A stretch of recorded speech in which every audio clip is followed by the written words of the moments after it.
ತಿಪ್ಪೇರುದ್ರಸ್ವಾಮಿ ಹುಂಡಿಯಲ್ಲಿ 44 ಲಕ್ಷ ಹಣ ಸಂಗ್ರಹ. ಹುಂಡಿ ಎಣಿಕೆ ಕಾರ್ಯದಲ್ಲಿ ಕಂದಾಯ ಇಲಾಖೆ, ಬ್ಯಾಂಕ್ ಸಿಬ್ಬಂದಿ ಭಾಗಿ. ಐತಿಹಾಸಿಕ ಗುರು ತಿಪ್ಪೇರುದ್ರಸ್ವಾಮಿ ದೇವಾಲಯದಲ್ಲಿ ವಾರ್ಷಿಕ ಜಾತ್ರೆ ಪ್ರಯುಕ್ತ ಹುಂಡಿ ಹಣದ ಎಣಿಕೆ ಕಾರ್ಯವನ್ನ ಮಂಗಳವಾರ ದೇವಾಲಯದ ಆವರಣದಲ್ಲಿ ಬ್ಯಾಂಕ್, ಕಂದಾಯ ಇಲಾಖೆಗಳ ಅಧಿಕಾರಿಗಳ ಸಹಯೋಗದಲ್ಲಿ ನಡೆಸಲಾಯಿತು. ವಾರ್ಷಿಕ ಜಾತ್ರೆ ಹಾಗೂ ಮರುಪರೀಕ್ಷೆಯ ನಂತರ ಹುಂಡಿ ಹಣದ ಎಣಿಕೆ ಕಾರ್ಯ ಮಾಡಲಾಗುತ್ತದೆ. ಮೊದಲು ಹೊರಮಠ ದೇವಾಲಯದಲ್ಲಿ ಮುಜರಾಯಿ ಹಾಗೂ ಕಂದಾಯ ಇಲಾಖೆಯ ತಹಶೀಲ್ದಾರ್ ಹಾಗೂ ದೇವಾಲಯ ಕಾರ್ಯನಿರ್ವಹಣಾಧಿಕಾರಿ ನೇತೃತ್ವದಲ್ಲಿ ಬೆಳಗ್ಗೆ 10 ಗಂಟೆಗೆ ಶುರುವಾದ ಎಣಿಕೆ ಕಾರ್ಯ ಮಧ್ಯಾಹ್ನ 12 ಗಂಟೆಗೆ ಮುಕ್ತಾಯವಾಯಿತು. ನಂತರ ಹೊಳಮಠದಲ್ಲಿ ಆರಂಭವಾದ ಎಣಿಕೆ ಕಾರ್ಯ ಸಂಜೆ 5 ಗಂಟೆಗೆ ಮುಕ್ತಾಯವಾಯಿತು.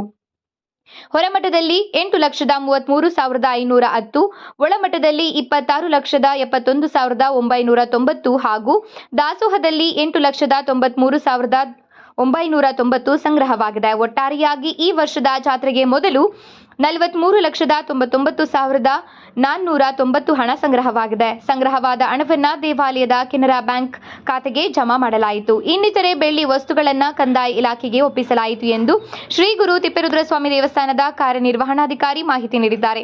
ಈ ಸಂದರ್ಭದಲ್ಲಿ ಕಾರ್ಯನಿರ್ವಹಣಾಧಿಕಾರಿ ಎಚ್ ಗಂಗಾಧರಪ್ಪ, ಮುಜರಾಯಿ ಅಧಿಕಾರಿ ಸದಾಶಿವಪ್ಪ, ಉಪ ತಹಶೀಲ್ದಾರ್ ಬಿ ಶಕುಂತಲಾ, ಕಂದಾಯ ನಿರೀಕ್ಷಕ ಚೇತನ್ ಕುಮಾರ್, ಕಂದಾಯ ಇಲಾಖೆ ಸಿಬ್ಬಂದಿ ಜಗದೀಶ್, ರವಿ, ಶಂಕರ್, ಪುಷ್ಪಲತಾ, ಗ್ರಾಮ ಸಹಾಯಕರಾದ ಚನ್ನಬಸಪ್ಪ, ತಿಪ್ಪೇಸ್ವಾಮಿ, ಹರೀಶ್ ಕುಮಾರ್, ನಾಗರಾಜ್, ಕುದಾಪುರ ಓಬಣ್ಣ, ಕೆನರಾ ಬ್ಯಾಂಕ್ ವ್ಯವಸ್ಥಾಪಕ ರತನ್ ಕುಮಾರ್, ಸಿಬ್ಬಂದಿ ವಿರೂಪಾಕ್ಷಪ್ಪ, ಲತಾ, ಮಹಾಸ್ವಾಮಿ, ವೆಂಕಟೇಶ್, ಓಬಳೇಶ್, ಪುರಂದರ್, ದೇವಾಲಯ ಸಿಬ್ಬಂದಿ ಎಸ್ ಸತೀಶ್, ಮನು, ಪ್ರಕಾಶ್, ಶಿವಣ್ಣ, ಶಂಕರ್, ಶಿವರಾಜ್, ಮಂಜುನಾಥ್, ರುದ್ರೇಶ್, ಗುರುಸ್ವಾಮಿ, ಮಹಾದೇವ್ ಉಪಸ್ಥಿತರಿದ್ದರು.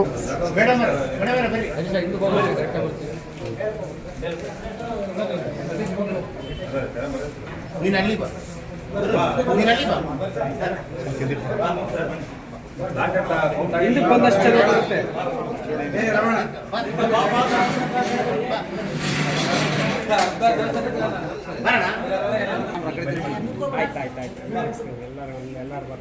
ನೋಡಿ ಸರ್, ಮುಂದೆ ನೋಡಿ ಸರ್,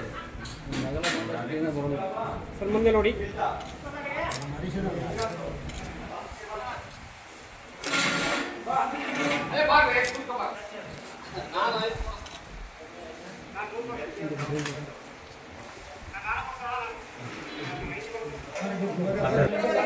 ಗುರು ತಿಪ್ಪೇರುಸ್ವಾಮಿ ದೇವಸ್ಥಾನದ ದೇವರಲ್ಲಿ ನಮಸ್ಕರಿಸುತ್ತಾ, ಈ ದಿನ ನಮ್ಮ ತಹಸೀಲ್ದಾರ್ ಕಚೇರಿಯ ಶಿರಸ್ದಾರು ಮತ್ತು ತಹಸೀಲ್ದಾರು ಮತ್ತು DT ಎಲ್ಲ ಕಂದಾಯ ಇಲಾಖೆ ಸಹಕಾರದೊಂದಿಗೆ ಇಂದು ನಮ್ಮ ಗುರು ತಿಪ್ಪೇರುಸ್ವಾಮಿ ದೇವಸ್ಥಾನದ ಜಾತ್ರಾ ಪೂರ್ವ ಹುಂಡಿ ಎಣಿಕೆ ಕಾರ್ಯಕ್ರಮವನ್ನು ಯಶಸ್ವಿಯಾಗಿ ಮುಗಿಸಿದ್ದೇವೆ. ಈಗ ಬೆಳಗ್ಗೆಯಿಂದ ಹೊರಮಠದಿಂದ ಸ್ಟಾರ್ಟ್ ಮಾಡಿ ಹೊರಮಠದಲ್ಲಿ 8,33,510 ಮತ್ತು ಒಳಮಠದಲ್ಲಿ 26,71,990 ಹಾಗೆ ದಾಸೋಹದಲ್ಲಿ ವಿಶೇಷವಾಗಿ ಶ್ರೀ ಜಾಸ್ತಿ ಬಂದಿದೆ 8,93,990.